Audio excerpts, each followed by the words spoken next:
Sometimes the world spews out real-life stories that are hard to believe. There simply are mysteries out there that for one reason or another don't make logical sense, and yet they happen. And some of them, like the ones on today's episode, are very disturbing and creepy. Thanks for tuning in, guys. Hope you enjoy this one. Here are 5 creepy, mysterious events. Number 5. The Devil's Footprints. Sweeping through hundreds of miles of uninterrupted trails, thick snowy fields, and even scaling rooftops and jumping up drain pipes, these sets of mysterious cloven hoof marks captured the imagination of 19th century England. Were these footprints from some sort of unknown hooved mammal, or could they actually be steps made by the devil himself? It was on the nights of February 8th and 9th of 1855 when the town of Exe Estuary in South Devon, England, experienced a heavy snowfall. Everything was covered in fresh powder. However, for those who happened to venture out into the storm, they found something very strange and unexplainable. Several witnesses reportedly saw an extraordinary trail of imprints in the snow. And while they looked like they had been created by an animal with cloven hooves like a horse or donkey, looking at them closer, that didn't seem possible.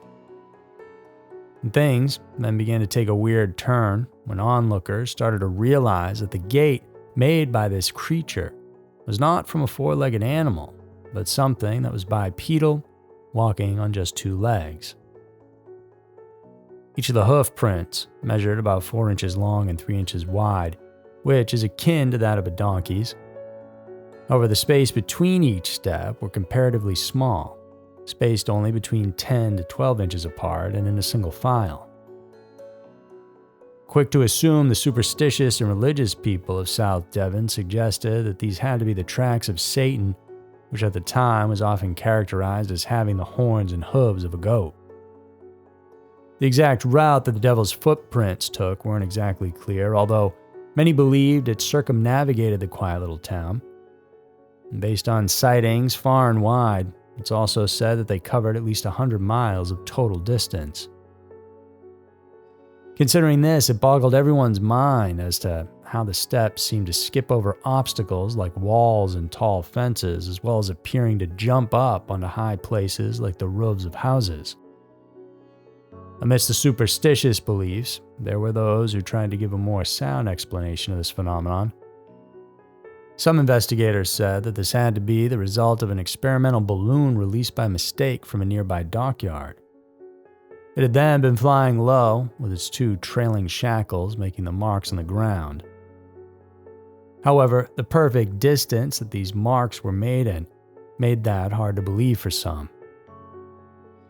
Others attributed the incident to hopping mice running around the area, which then left behind the prints in the snow. There's also the theory of kangaroos, badgers, and other hooved animals loitering that time, but that seems less likely. The prints were surely there, and assuming it wasn't some elaborate prank, it is a mysterious story. Whether it was a balloon flying low, an animal, or the devil himself, we'll never know 100%. Regardless of the cause, the so-called devil's footprints remained a fascinating and enigmatic historical event that left curious individuals reeling for an explanation. Number 4. Havana Syndrome. Illness and sickness are something that will affect anyone susceptible enough to incur it. However, there occurred a phenomenon that had targeted only the most powerful people in the world, and no one has ever been able to explain it. And today, the illness is known as the Havana Syndrome. To better understand this anomaly, let's go back to 2016, Havana, Cuba, when a handful of CIA officers stationed in the country's capital complained to their respective physician about their bizarre experiences. And strangely enough, it wasn't only them who suffered the ordeal, but also their family members who came to Havana to live with them. It all began when these people, who were mostly Americans and Canadians, started hearing a weird sound, which they likened to that of grinding metal or piercing squeals. Now, not all cases were the same, though. For example, there's a wife of one of the CIA agents stationed there who said that she and her kids could hear a low but incessant hum. It wasn't noticeable at first, but through time, the sound gave them this uncomfortable feeling of increasingly intense pressure inside their head. They tried covering their ears, but it made no difference. It was like the sound frequency was designed to pierce through their ears and feel like it was coming from inside their own brain.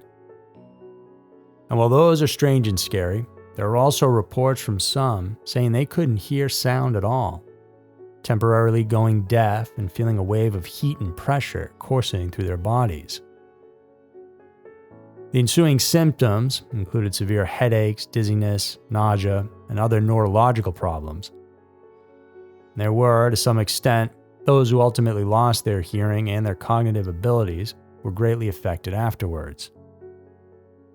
The situation, of course, alarmed the US and Canadian authorities and then conducted an investigation. In 2018, a team of top scientists proposed a possibility that this phenomenon could be caused by using inaudible ultrasonic signals fired at specific targets. Yet another hypothesis suggests that these unidentified perpetrators may have used weaponized microwave technology to carry out the alleged attacks. Whether they were actually trying to cause harm or just testing the technology out, though, no one knows. While both of these theories have yet to be proven, a declassified U.S. intelligence report stipulated that this could be the case of pulsed electromagnetic energy being used to produce the scary symptoms. Ultimately, the implications of these perceived terrorist attacks suggest that humanity might be facing a different kind of global warfare. And in fact, in April of 2021, the Armed Services Unit of the U.S. House of Congress revealed that they received intel about a suspected Havana-like attack on U.S. soil, but the exact details were kept under wraps. No one knows exactly who could be the person, organization, or country that is behind all this. Conspiracy theorists, however, pointed out that during the 1950s, the Soviet Union had reportedly been working with weaponized microwave technology. But then again, that is yet to be confirmed. If there's anything good to come out of this, it's that there's no reported deaths linked to the Havana Syndrome. However, these people got severely sick with some very terrifying symptoms. And only time will tell as to when this kind of thing could happen again, and perhaps on a much larger and deadlier scale. Number 3. The lead masks case. The mystery of the lead masks case began on August 20th, 1966, when a boy decided to fly his kite into the fields of Vintum Hill in Niterói near Rio de Janeiro, Brazil. Wandering around, he then stumbled upon the heart-stopping sight of two lifeless bodies abandoned and sparsely covered in weeds. Police were called in, and when they arrived, what they found was a strange scene, to say the least, that they struggled to comprehend. The two dead adult males were wearing raincoats over their formal suits, and then over their eyes were placed homemade lead masks. Near the bodies, there was also an empty bottle of water, some towels, as well as a little bit of cash. Making the scene even creepier was the presence of a note that one of the dead men had in his pocket, which read, 1630, be at agreed place. 1830, swallow capsules. After effect, protect metals, wait for mask signal. No one had the slightest idea what the phrase meant back then, and even today, things aren't much clearer. But things quickly went into motion in the investigation to try to find answers, and the first development that occurred was the identification of the two dead men. They were 32-year-old Manuel Pereira de Cruz and 34-year-old Miguel Jose Viana. Both were family men who had been employed as electronics repairmen in their hometown of Campos dos Goitacazes, which is about 175 miles away from Niterói. With this information, authorities were able to track back the circumstances leading to their deaths. What they found was that 3 days prior to being discovered, on August 17th, the two men told their families they were leaving to go to Sao Paulo to buy some equipment. Instead, however, they then boarded a bus for Niterói. Upon arriving, they made several stops to buy the equipment they were seen with. A bartender, to whom they bought the bottle of water from, recalled Viana appearing nervous. From there, no one knows the exact events that followed, and the lead mask case eventually went cold. The eventual reinvestigation brought out a few theories, though, and some made sense while most sounded fantastical. According to sources close to the victims, the two have been dabbling in scientific spiritism, their focus of interest being primarily on UFOs.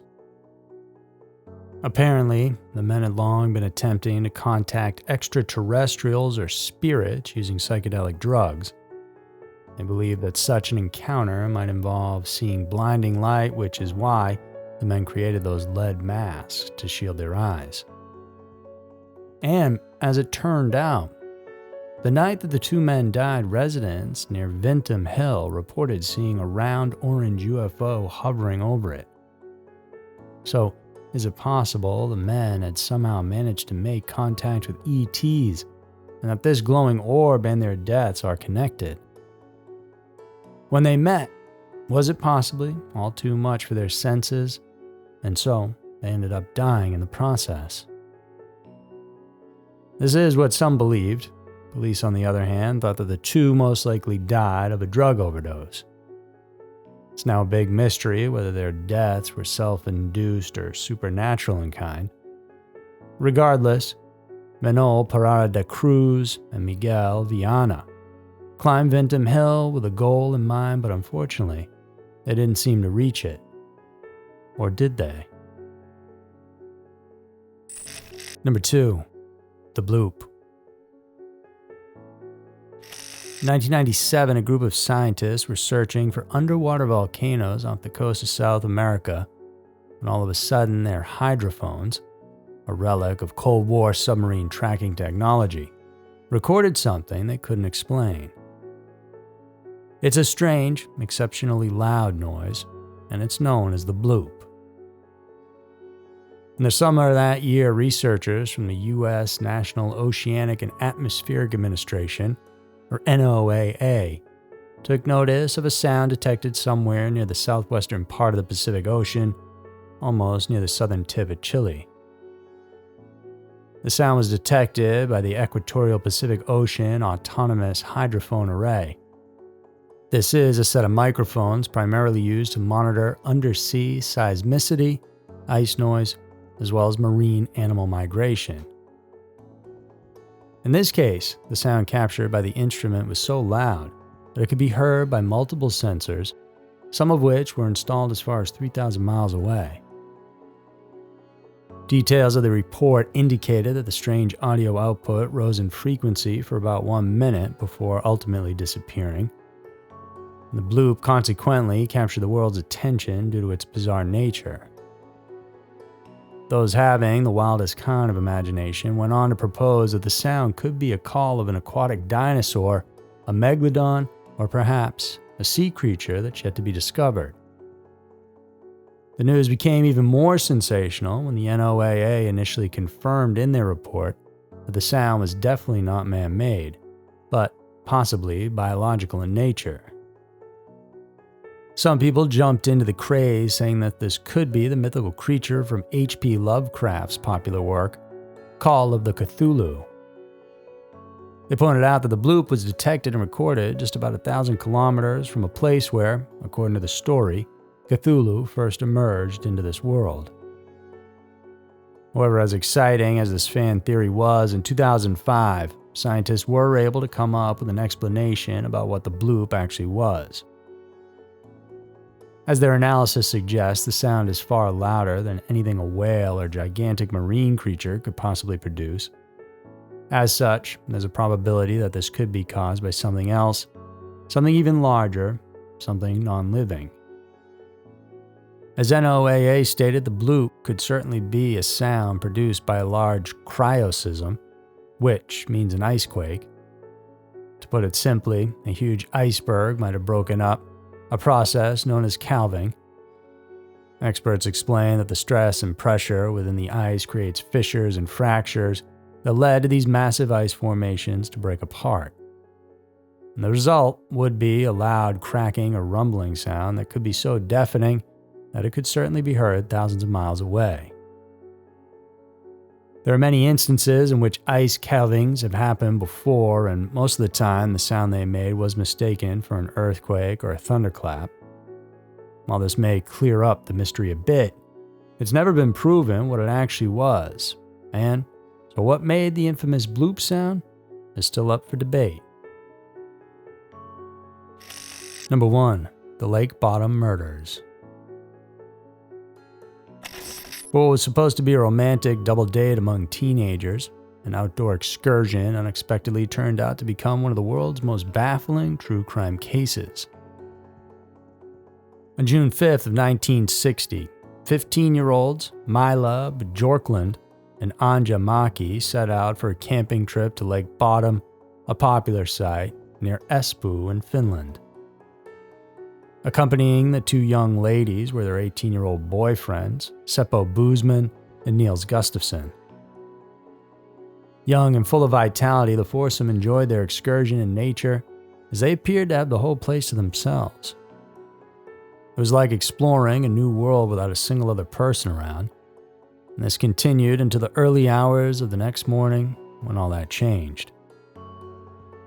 Because sometime between 4 and 6 a.m., Maki, Bjorklund, and Boosman were all stabbed and bludgeoned to death by an unknown assailant.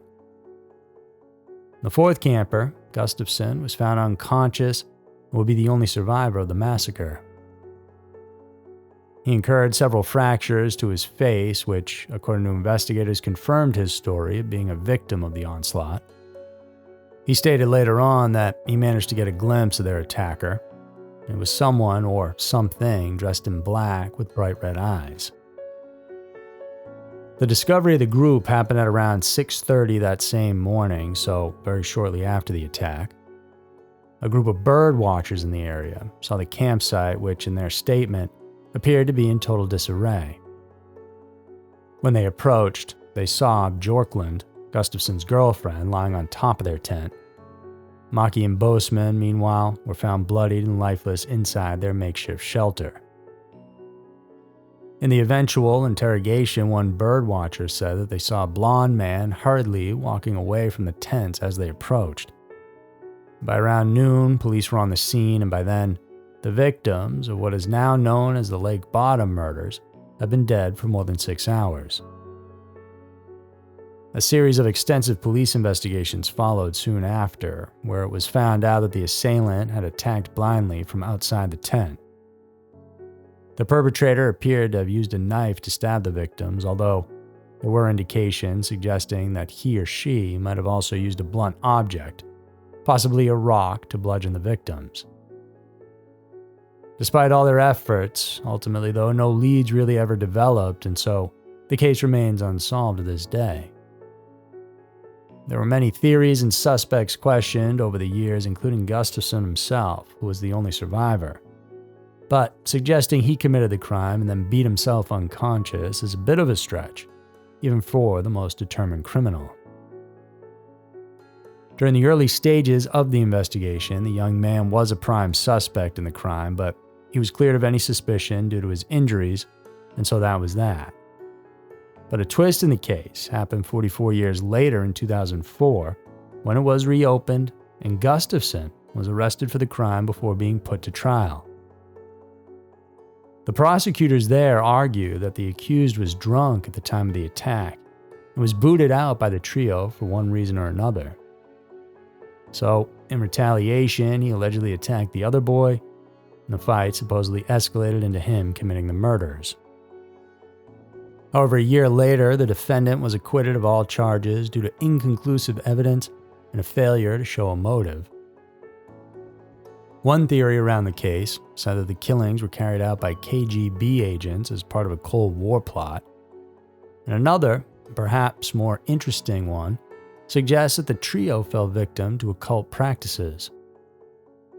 Lake Bottom, was known as a site of cult activity in the past, and so this is certainly a possibility, and perhaps why Gustafson saw those glowing red eyes all those years back.